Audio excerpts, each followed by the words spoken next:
Recibimos en nuestra mesa de trabajo a María Teresa Mola Sáenz. Ella es eurodiputada, visita el Ecuador, está de visita acá en el Ecuador. ¿Cómo le va, María Teresa? Bienvenida, buenos días. Buenos días, pues muy contenta de estar aquí con vosotros. Ya, muchas gracias. ¿Qué le ha traído al Ecuador? Bueno, pues fundamentalmente hemos venido para ver a Jorge Glas. Ese ha sido el motivo fundamental, porque bueno, nosotros, disculpen, nosotros normalmente pues hemos ido a visitar a Lula, hemos ido a visitar, bueno, pues digamos que gente que está sujeta un poco al OFAR, hemos estado con Dilma también, en fin, intentamos hacer ese tipo de trabajo para informarnos, porque claro, la información que nos llega pues hay que contrastarla. ¿Pero qué les preocupa del caso de Jorge Glas? Bueno, del caso de Jorge Glas nos ha llegado mucha información, me refiero externa al Ecuador, pues de derechos humanos, de gente que ha venido a verle, y lo que nos habían comentado es que estaba en una situación, en una cárcel complicada, que no estaba con suficientes condiciones como para que no pudiera incluso correr en riesgo su vida. Nosotros dijimos, bueno, pues vamos a ir a verlo. Y entonces lo intentamos, nos dejaron verlo y pues lógicamente hemos sacado nuestras propias conclusiones. ¿Y esas cuáles son? Bueno, pues ciertamente Jorge Glas ha sido y es vicepresidente de Ecuador. Al margen de que los motivos que hayan llevado para procesarle puedan ser correctos o no, yo entiendo por la información que tengo, pues que hay muchas cosas sin probar, pero lo cierto es que una figura de ese tipo es muy delicada, porque en una cárcel, además en una cárcel donde yo vi ciertamente hacinamiento, porque claro, entras, ves las celdas, ves una celda de 20 metros cuadrados con 8 mujeres dentro y niños, en fin, en una prisión de ese tipo, pues yo creo que un vicepresidente puede ser un rehén muy interesante cuando hay amotinamientos, que ha habido hace bien poco, y yo creo claramente que corre en riesgo su vida. Ahora, el tema es que Jorge Glas, independientemente de su condición de ex vicepresidente de la República, Jorge Glas cumple una sentencia penal por un delito común. En el Ecuador, la legislación ecuatoriana, a través del Código Orgánico Integral Penal, establece el delito de asociación ilícita por el cual ha sido sentenciado Glas.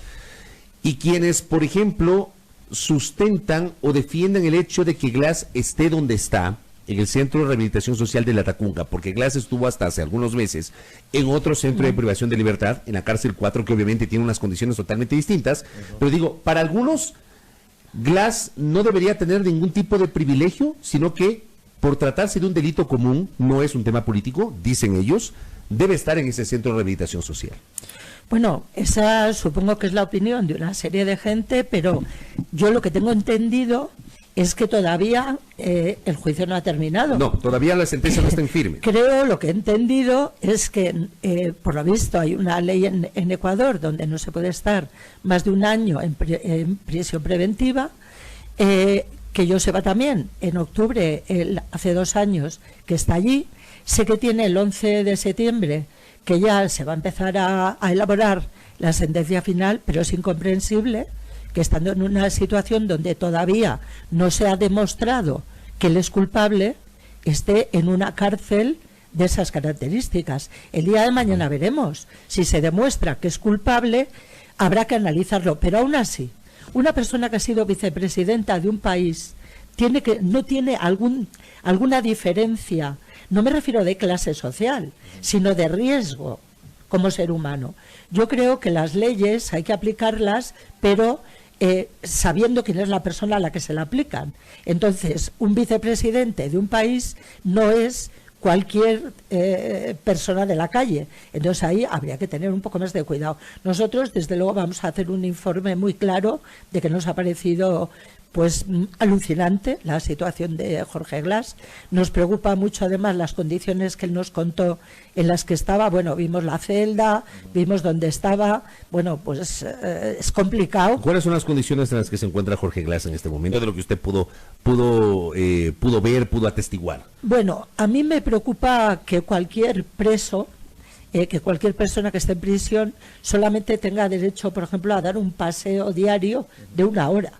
Yo creo que eso normalmente, por lo menos en Europa y en el Estado español, la gente tiene desde gimnasios en la cárcel, pasando por la posibilidad de ir a algunos cursos de formación, etcétera. Este hombre está aislado, porque solamente puede salir con un policía. O sea, no puede hablar con nadie más. ¿Y está recibiendo visitas frecuentemente o hay algún tipo de restricciones? Bueno, él está recibiendo visitas sobre todo de compañeros de Quito. Yeah. Pero al estar allí, su familia vive en Guayaquil.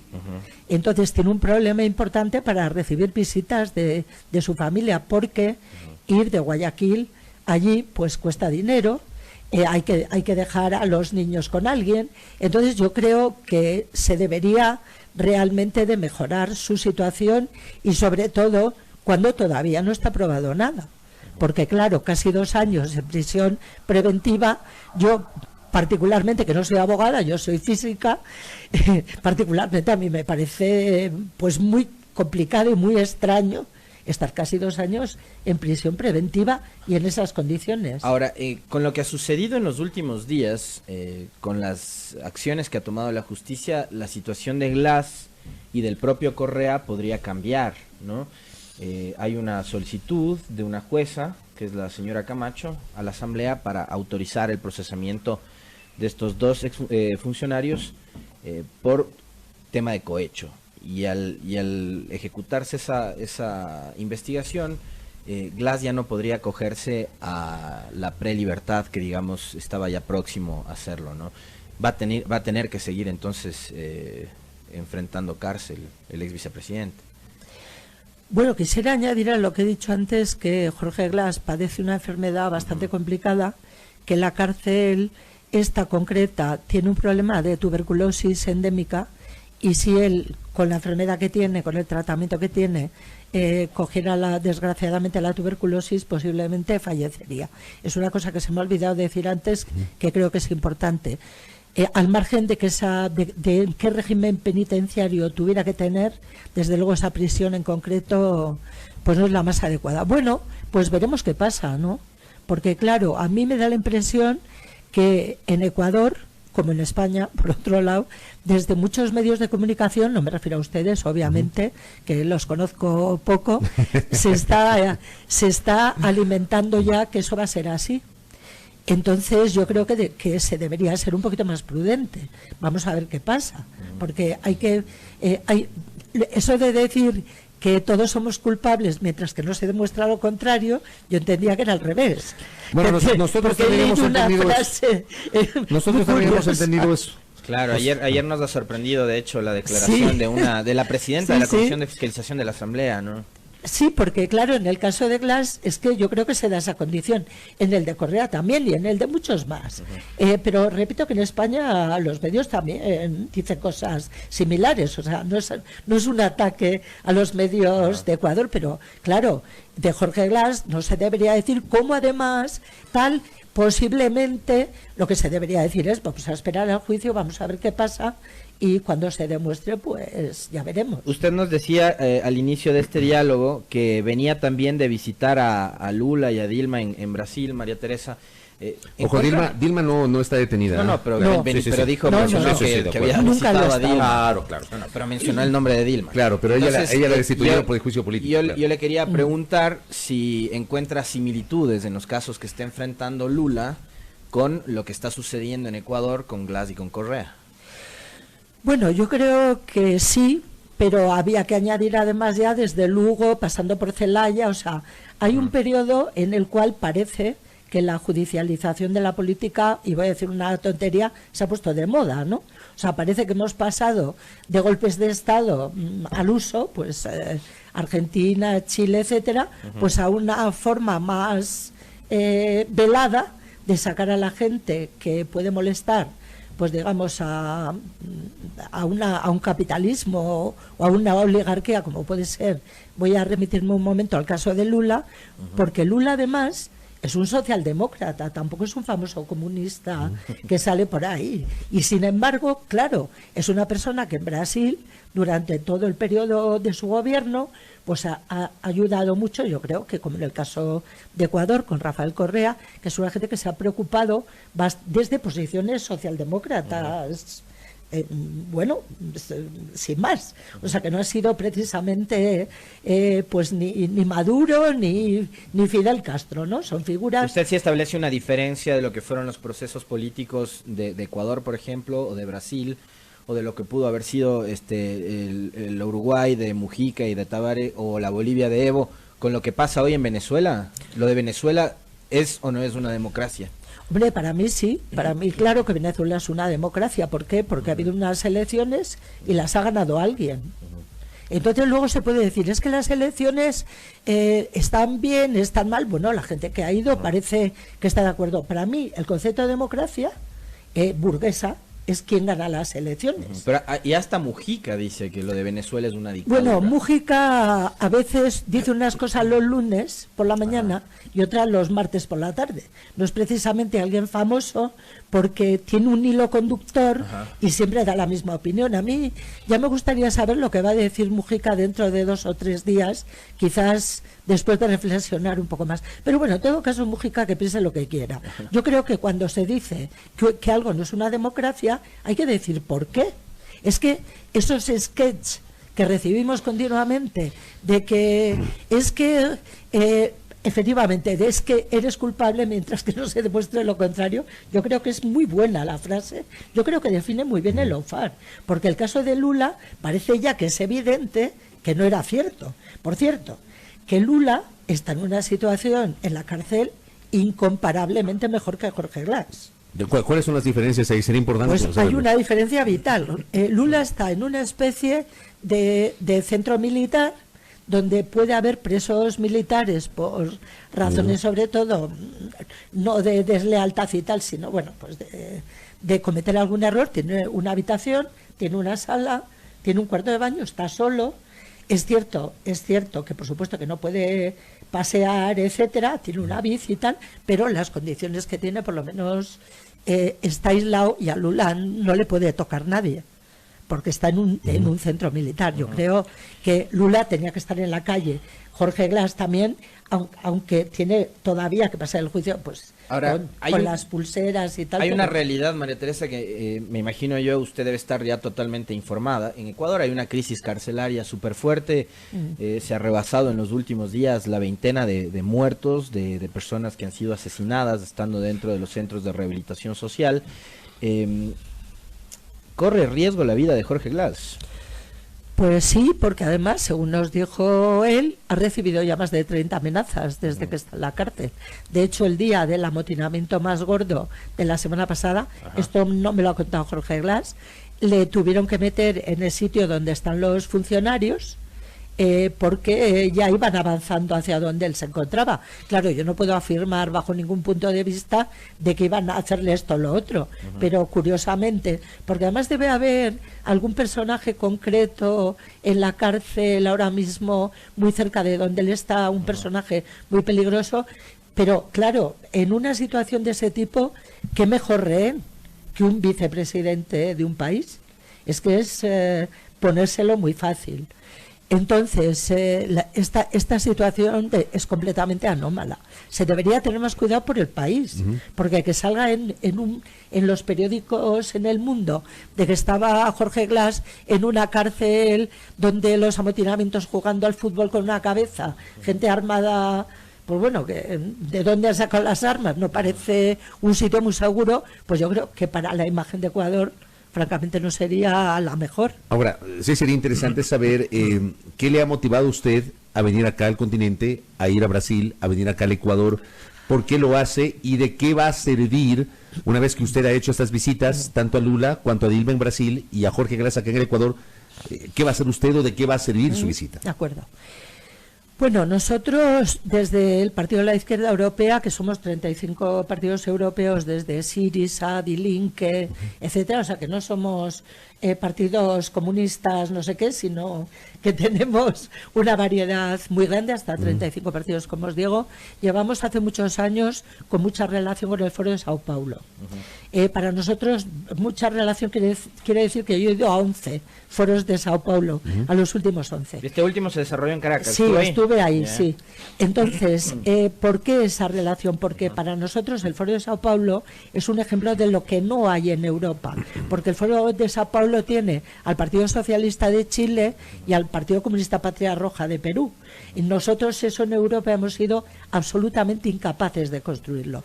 ¿Y eso qué ha hecho? Pues que tengamos una relación con América Latina mucho más especial que con otras partes del mundo. Entonces, lo que ocurre en América Latina nos interesa profundamente porque muchas veces vemos que cosas que pasan en América Latina luego nos pasan a nosotros o al revés, porque estamos en un mundo donde ahora mismo pues lo que es el efecto mariposa, ¿no? Todo lo que está pasando ahora con el lawfare en América Latina no sería nada de extrañar que de aquí a unos meses comencemos en Europa, en los pocos sitios donde la izquierda está en el poder, siendo sincera, claro, el caso de América Latina es extraordinario, donde pudiéramos tener casos similares.